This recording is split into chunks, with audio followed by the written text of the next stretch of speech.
You know, niggas gotta get their priorities together. Got their mind on the wrong things, spending their money in the wrong way.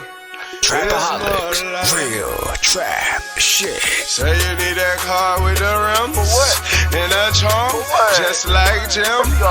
It's more than life. Yeah. I'm telling you. Talk to him. Say you need that LV bag with the belt and the hat. That's all you got though. It's more than life. Yeah. Talk to him. Real. Say you wanna turn up at the club, buy some bottles, impress them girls. It's more than life. Fucking everybody. Yeah. Damn, son, where'd you find this? Good evening, everyone, and welcome to Saints and Appetizers podcast and Who Dat.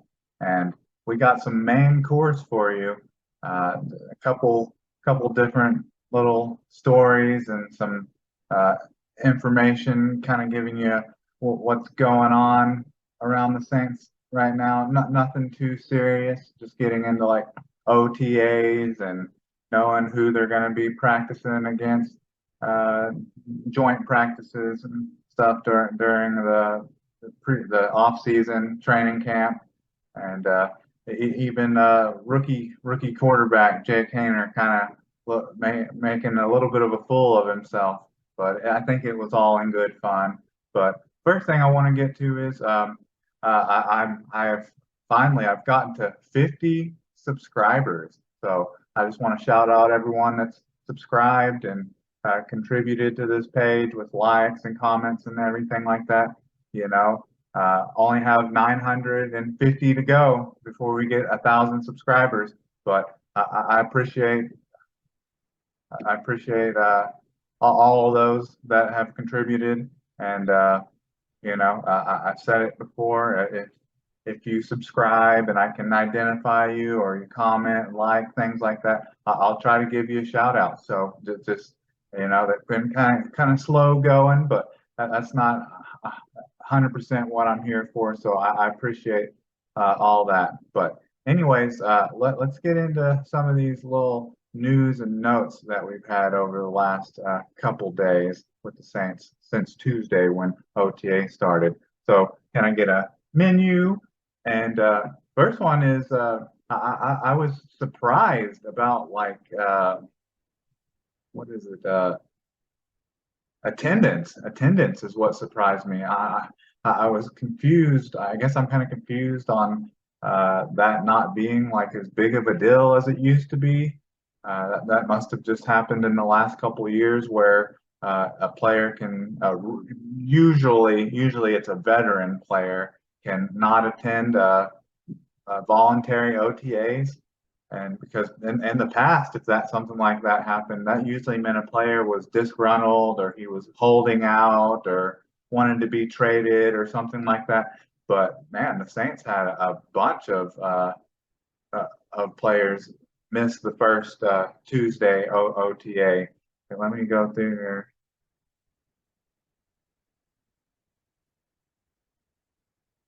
I think there's 10, 11 players that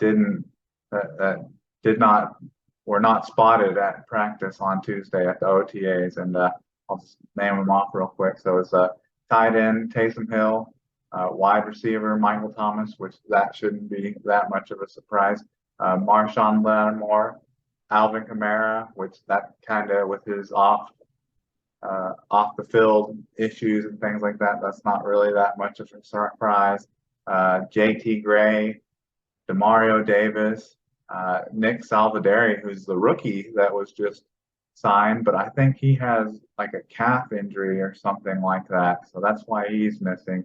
And then Ryan Ramczyk, which he's even during the regular season, they're kind of doing load management on him, so that's not overly surprising. And then you have James Hurst, and then Andreas Pete, who's coming off of an injury. So, you know, I would say half of those, it's not really a surprise, but the other ones, I think if you marked up why they're absent and it's acceptable, is because is because they're veteran players. They're either hurt or they're veteran players. So I understand that. And Dennis Allen, he said that he's keeping in contact with all those players that aren't there, aren't present, and as the offseason goes on, he predicts that list to be shorter, which I hope that's true. I hope he has control of this team, and hopefully when mandatory OTAs and training camp comes around, hopefully that list is a zero. But some other players, I guess, that were there but not participating was left tackle Trevor Penning, which we know he got the Les Frank foot injury at the very last game of the season. And then Cesar Ruiz also with the foot, the Les Frank, like Saints, they had big issues with foot injuries, ankle injuries, toe injuries last year. And then running back, we all know about running back Kendra Miller with his knee. We're already getting concerned with our rookies with them already having injuries, but it's still very early, so it's nothing to panic about. Even though I think that's what a lot of us Saints fans like to do. We want to take it to the nth degree of drama, but that's okay. That's what makes it fun being a Saints fan and following this team. And then the one that was most surprising, we're talking about veteran players being absent and not spotted. Well, this kind of blew me away a little bit because I heard him talking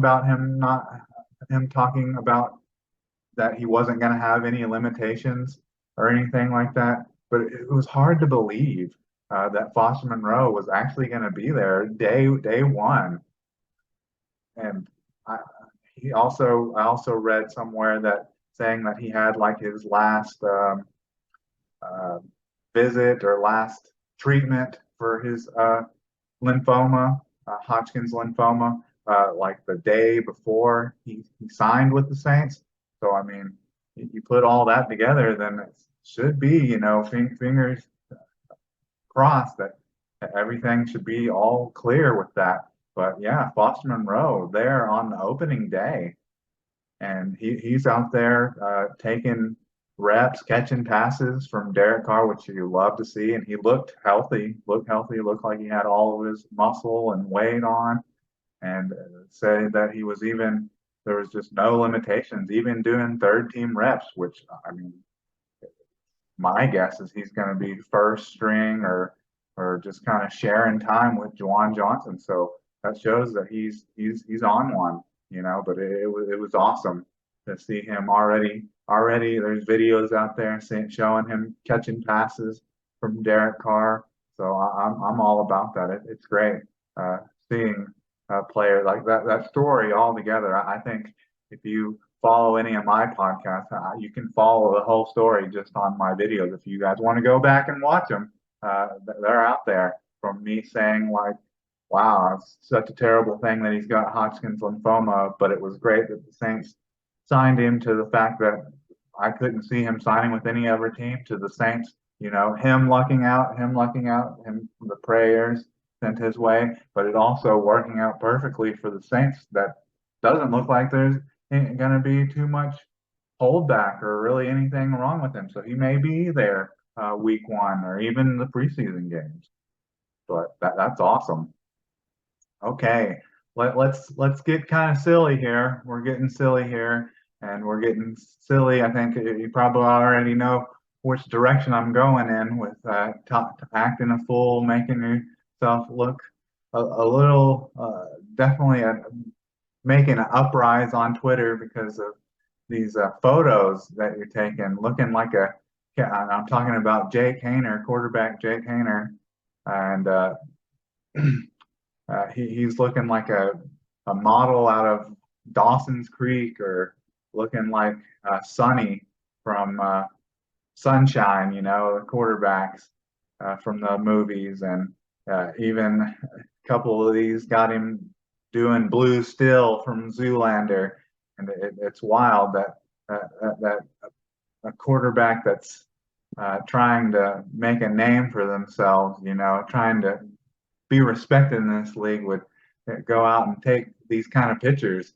and I guess that's at the rookie symposium or wherever they take those pictures. Uh, you would have thought maybe someone would have advised him to look a little serious, little more serious, or maybe that was him being serious. But you know he's catching heat around the league, and I'm sure he's catching even heat from his own teammates. But maybe that's just what he looks in every picture that he takes. But he talks about uh, possibly wanting to be, I guess, a third string option. Not that he's talking about being a third string option, but that's probably what he's going to be. But he'd taken those pictures previously, and then on Tuesday, an NFL reporter asked him to do some more poses and things like that, and they were just as bad as the pictures he took. But I think it showed a little bit of awareness from Jake Haener, because right after the video was taken, he said to the reporter that she set me up. He knew that she'd set him up to look a little clownish, a little foolish, just like the previous pictures that had been released of him. But I don't think I'm going to put too much judgment on what type of player Jake Haener's going to be just because he took some silly looking photos.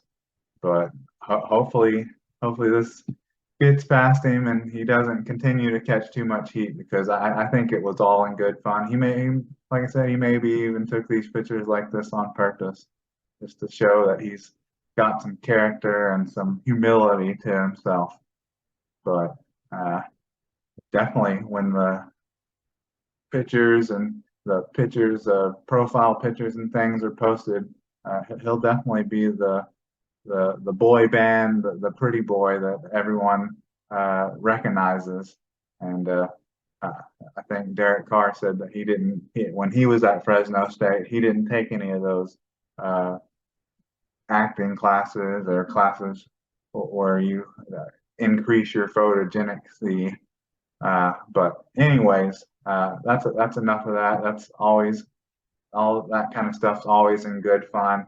And the next thing is, so we're talking about practice and OTAs and training camp and mandatory OTAs and things like that. And this will be in 3 months or so that the Saints, every year the Saints seem to hold a joint practice with a team, and usually there's a list of teams that they usually do it with. It's usually like New England Patriots, the Houston Texans, the Green Bay Packers, always teams like that. And another one that's on that list is the Los Angeles Chargers, and that's who the Saints plan on having some joint practices with.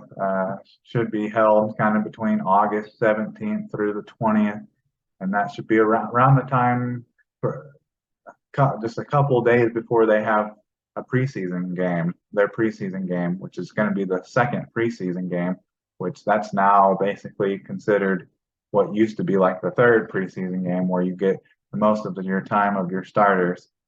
And so they plan on holding 2 to 3 joint practices in that time period. And the funny thing I always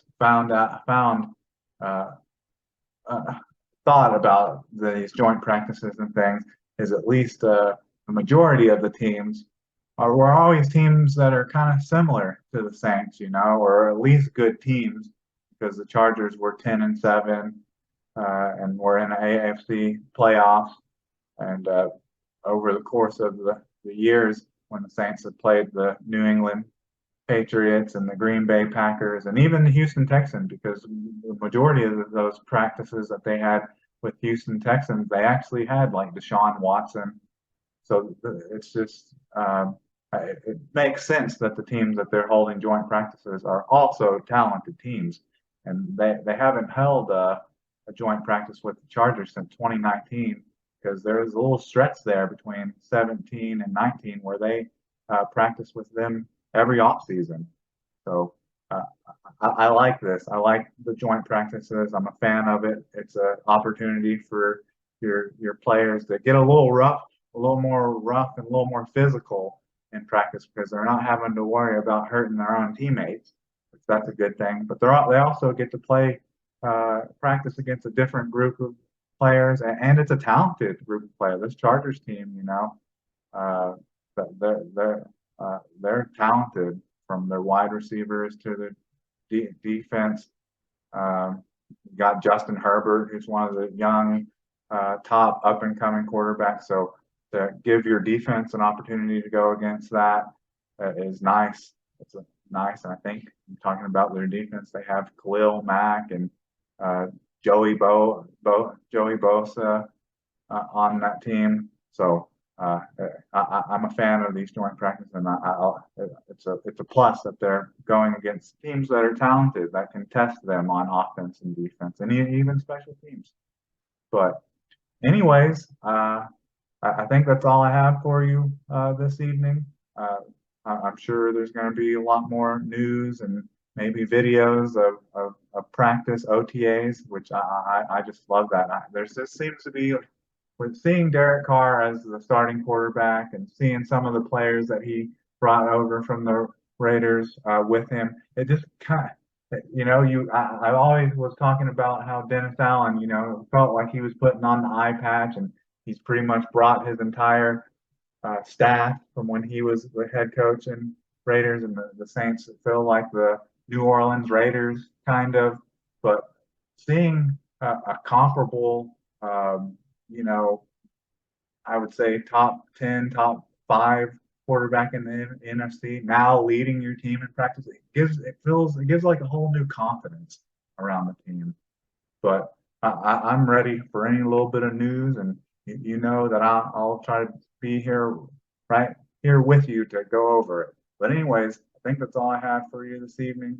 And with that, can I get a check, please?